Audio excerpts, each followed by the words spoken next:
সৌন্দর্য হারাচ্ছে ফেনীর রাজাজির দিঘি। নিশ্চুপ প্রশাসন। একসময় এই দিঘির পাড়ে গোড়াপত্তন হয়েছিল মহকুমা শহরের।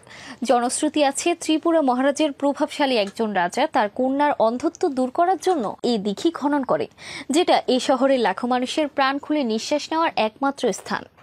কিন্তু বর্তমানে অব্যাহত দখল আর দূষণে এই দিঘিটি তার পুরনো সেই ঐতিহ্য আর সৌন্দর্য হারাতে বসেছে। দিঘির চারপাশে দোকান বসে দিঘির সৌন্দর্য হারিয়েছে অনেক আগেই। তবে দিঘির ঐতিহ্য ও রূপ ধরে রাখার জন্য সংস্কারের উদ্যোগ নেয় জেলা প্রশাসক ও ফেনী পৌরসভা।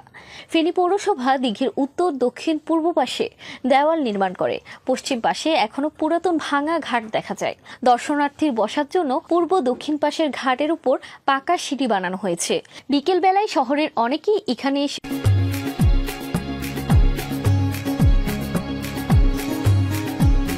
সময় কাটান। কিন্তু দিঘির পাড়ে স্কুল কলেজের শিক্ষার্থীদের অবাধে আড্ডা, ঘুরতে আসা দর্শনার্থীদের যত্রতত্র ময়লা ফেলা এবং দিঘির পাড়ে সৌন্দর্য বর্ধনে লাগানো ফুল গাছের ফুলগুলো ছিঁড়ে অযথা নষ্ট করার কারণে দিন দিন সৌন্দর্য হারাচ্ছে ফেনীর ঐতিহ্যবাহী এই দিঘি।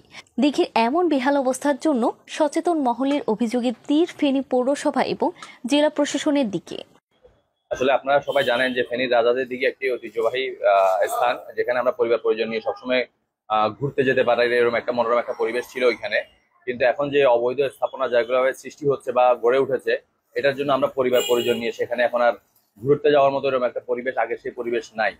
আর আপনারা দেখবেন যে এখানে লক্ষ্য করলে দেখা যাচ্ছে এখানে স্কুল কলেজে যে পড়ুয়া শিক্ষার্থীরা আছে, তারা এখানে মানে এটাকে নেশার জায়গা হিসেবে তারা অনেকটা সেভাবেই নিয়েছে। তো আমরা জানি যে আশা করছি প্রশাসন যদি এভাবে এদিকে একটু সুদৃষ্টি দেয়, এই অবৈধ স্থাপনাগুলো উঠে দেয় বা আগের মতো একটা পরিবেশ সৃষ্টি হয়, তাহলে আমরা পরিবার পরিজন নিয়ে সেখানে।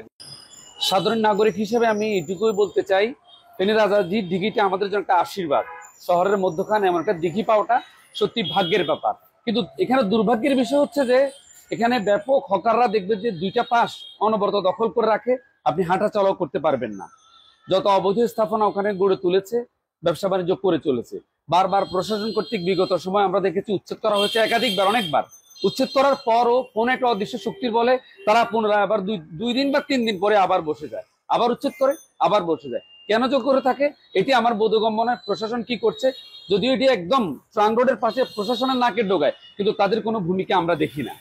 এদিকে শহরে বসবাসরত সচেতন মহল বলছে, দিঘির সৌন্দর্য রক্ষার্থে পৌরসভা ও জেলা প্রশাসনের গা ছাড়া মনোভাব, স্থায়ীভাবে পদক্ষেপ না নেওয়া প্রধান অন্তরায়। তাদের মতে দখলদারদের বিরুদ্ধে কঠোর ব্যবস্থা না নেওয়ার ফলে দিন দিন জঞ্জালে পরিণত হচ্ছে ফেনীর দৃষ্টিনন্দন এই দিঘিটি। মানুষের সচেতনতা এবং একটি কনসার্টেড এফার্ট যেটিকে বলে, আমরা সেটি যদি আমাদের সাথে থাকে তবে এটা হকার মুক্ত করা যাবে। আর আমরা তাৎক্ষণিকভাবে করে দিলাম বা 1 দিন 2 দিনের জন্য করে দিলাম, আবার কিছুদিন পরে এটি ফিরে আসলো, এটি যদি হয় তাহলে আমাদের এই প্রচেষ্টাটি ব্যর্থ হবে। তবে আমরা আশা করছি যে আমরা হকারকে সম্পূর্ণভাবে মুক্ত না করতে পারলেও আমরা অনেকটাই নিয়ন্ত্রণে নিয়ে আসতে পারবো।